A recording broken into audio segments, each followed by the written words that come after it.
ফরদাবাদ দক্ষিণপাড়ায় বায়তুল মামুর জামে মসজিদের তৃতীয় বার্ষিক ওয়াজ ও দোয়ার মাহফিল অনুষ্ঠিত।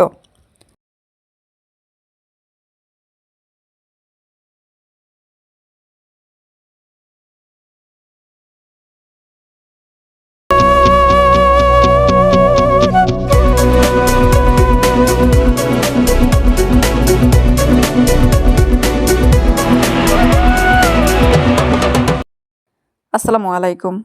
এডিপি বাংলার সংবাদে সবাইকে স্বাগত জানাচ্ছি। আমি সুমা আহমেদ। বাঞ্ছারামপুর থেকে শফিকুল ইসলামের পাঠানো তথ্যচিত্রে দেখুন বিস্তারিত। ব্রাহ্মণবাড়িয়ার বাঞ্ছারামপুর উপজেলার ফরদাবাদ দক্ষিণপাড়া বায়তুল মামুর জামে মসজিদে মহল্লার যুবকদের উদ্যোগে তৃতীয়বারের মতো বার্ষিক ওয়াজ ও দোয়ার মাহফিল অনুষ্ঠিত হয়েছে। শুক্রবার বাদ আসর থেকে মসজিদ সংলগ্ন মাঠ প্রাঙ্গণে ধর্মপ্রাণ মুসল্লিদের স্বতঃস্ফূর্ত অংশগ্রহণে এই মাহফিল অনুষ্ঠিত হয়। মাহফিলে জনাব হাজী মোহাম্মদ আব্দুল পাতেনের সভাপতিত্বে প্রধান অতিথি হিসেবে উপস্থিত ছিলেন বিশিষ্ট ব্যবসায়ী জনাব মোহাম্মদ শহীদুল ইসলাম। সহসভাপতি হিসেবে উপস্থিত ছিলেন জনাব আব্দুল মতিন মোল্লা। প্রধান মেহমান হিসেবে উপস্থিত ছিলেন বিশিষ্ট দানবীর হাজী মোহাম্মদ মাইনুদ্দিন মিয়া। বিশেষ মেহমান হিসেবে উপস্থিত ছিলেন ফরদাবাদ দক্ষিণপাড়ার জনাব মোহাম্মদ মোজাম্মেল হক ভূঁইয়া। বিশেষ আকর্ষণ হিসেবে উপস্থিত ছিলেন বিশিষ্ট ব্যবসায়ী জনাব মোহাম্মদ দুলাল ভূঁইয়া। প্রধান বক্তা হিসেবে কোরআন ও হাদিসের আলোকে মূল্যবান বয়ান পেশ করেন বিশিষ্ট ইসলামী চিন্তাবিদ ও মুফাসসিরে কোরআন হযরত মাওলানা তোফায়েল আহমেদ বৈলুরি খতিব। বায়তুল আমান কেন্দ্রীয় জামে মসজিদে করাইল বনানী, ঢাকা। বিশেষ বক্তা হিসেবে বয়ান রাখেন বিশিষ্ট ইসলামী চিন্তাবিদ ও সুমধুর কণ্ঠের বক্তা হযরত মাওলানা মুফতি সাইদুর রহমান সুলতানি খতিব, বাগিয়া কেন্দ্রীয় জামে মসজিদ, কোনাবাড়ী, ঢাকা। এছাড়াও বয়ান পেশ করেন হাফেজ মাওলানা মুফতি মোহাম্মদ মাহমুদুল হক, ইমাম ও খতিব, ফরদাবাদ উত্তর সরকারবাড়ি বাইতুন নূর জামে মসজিদ।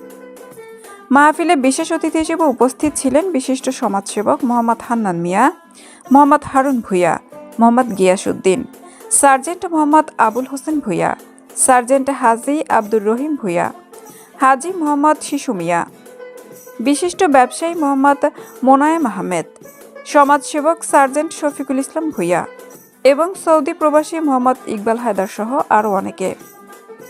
মাহফিল শেষে মুসল্লি উম্মাহ, দেশ ও জাতির শান্তি, কল্যাণ এবং কবরবাসী সকল মুসলমানদের মাগফিরাত কামনায় বিশেষ দোয়া ও মোনাজাত অনুষ্ঠিত হয়। মাহফিল পরিচালনা করেন বায়তুল মামুর জামে মসজিদের ইমাম কারি মোহাম্মদ জালালউদ্দিন। সার্বিক তত্ত্বাবধানে ছিলেন মোহাম্মদ লিটন ভূঁইয়া, ইসমাইল ভূঁইয়া, সজীব আহমেদ, সাদাত হোসেন, কানন ভূঁইয়া, কালাম ভূঁইয়া, নিহাদ ও ইব্রাহিম মাস্টার। মানুষকে দাওয়াত দিচ্ছে, আল্লাহ তাআলার একাত্মবাদের কথা বলছে, আল্লাহ তাআলার বরত্বের কথা মানুষকে বলছে, মানুষকে ইসলামের দিকে দাওয়াত দিচ্ছে। আবুল আহাব এটা দেখে রাগান্বিত হয়ে গেলেন। আবুল আহাব একটা পাথর নিয়ে আল্লাহর নবীকে ছুঁড়ে মারলেন। আল্লাহর নবীকে ছুঁড়ে মারার পরে আল্লাহর নবীর পায়ের মধ্যে সে পাথর পড়েছিল। আল্লাহর নবীর পা থেকে তখন রক্ত বের হয়ে জুতা মোবারক একেবারে ঘেমে গিয়েছিল, রক্ত পা একেবারে একসাথে হয়ে গিয়েছিল। আল্লাহর নবীকে দ্বিতীয় যে অবস্থা আবুল আহাব করেছিল, আল্লাহর নবীকে দাওয়াত দেওয়ার অপরাধে আল্লাহর নবীকে আবুল আহাব আঘাত করেছিল। আবুল আহাব বলেছিল, হে মুহাম্মদ, তুমি কেন এই বাজারে দাওয়াত দিতে আসলে? আবুল আহাবের সাথে আল্লাহর নবীর শত্রুতা তৈরি হয়ে গেল। আবুল আহাব আল্লাহর নবীর চাচা ছিলেন। আল্লাহর নবী সর্বমোট 3 জন ছেলে সন্তান পৃথিবীতে জন্মগ্রহণ করেছিলেন। কোনো সন্তানই পৃথিবীতে বেঁচে ছিল না। দ্বিতীয় সন্তান আব্দুল্লাহ যখন আল্লাহর নবীর এই সন্তান যখন পৃথিবীতে জন্মগ্রহণ করে, তখন আবুল আহাব বলেছিল, এই সন্তান জন্মগ্রহণ করার পরে দ্বিতীয় সন্তান আল্লাহর নবী জন্মগ্রহণ করার পরে যখন পৃথিবী থেকে বিদায় নেয়, তখন আবুল আহাব আল্লাহর নবীকে আবার আঘাত দিয়েছে, আবার কষ্ট দিয়েছে। আবুল আহাব বলেছিল, হে মুহাম্মদ, তুমি নির্বংশ, তোমার কোনো বংশ পরস্পরা থাকবে না। এই যে দেখো না, একের পর এক তোমার সন্তান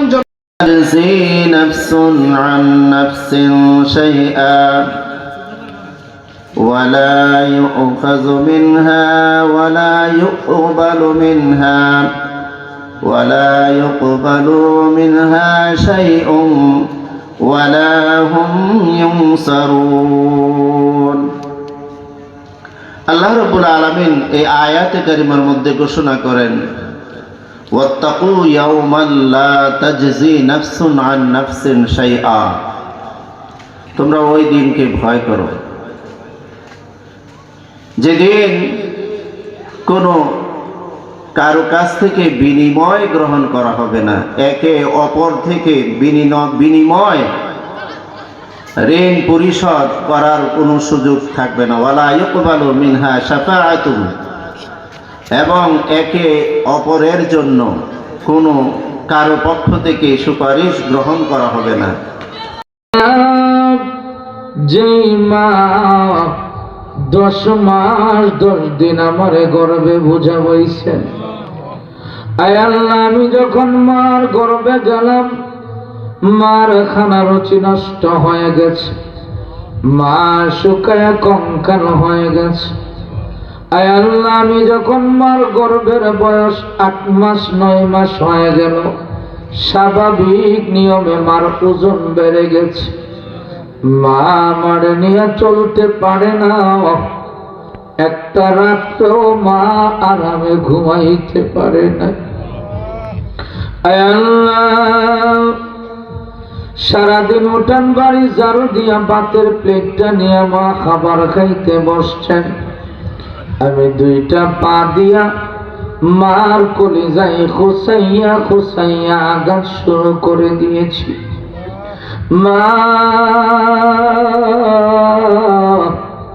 ব্যথায় সহ্য করতে না পাইরা ভাতের প্লেটটা ধাক্কা দিয়া সরাইয়া খাটের নিচে জমিনে গড়াগড়ি শুরু করে দিয়েছে।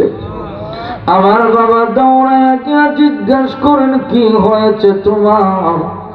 মা ডাক দিয়া কয়, আপনি বুঝবেন না গো, মহল্লার কোন মহিলাকে ডাক দেন আমার মাথায় পানি দেওয়ার জন্য, মনে হয় আমি আর বাঁচব না।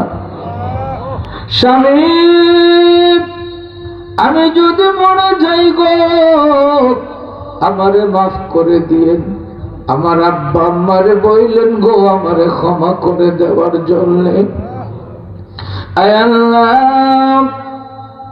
বাবাও পরিশ্রম কম করে নাই, মাথার গাম পায়ে ফেলে হাড় ভাঙ্গা পরিশ্রম করে, সকালে জমিনে যাইতো, সন্ধ্যায় আসতো, ছেলে মেয়ের দিকে তাকাইয়া ভালো একটা শীতের জামাও বাবা পরে নাই, একজন মোজা পরে নাই, ভালো জুতা পরে নাই।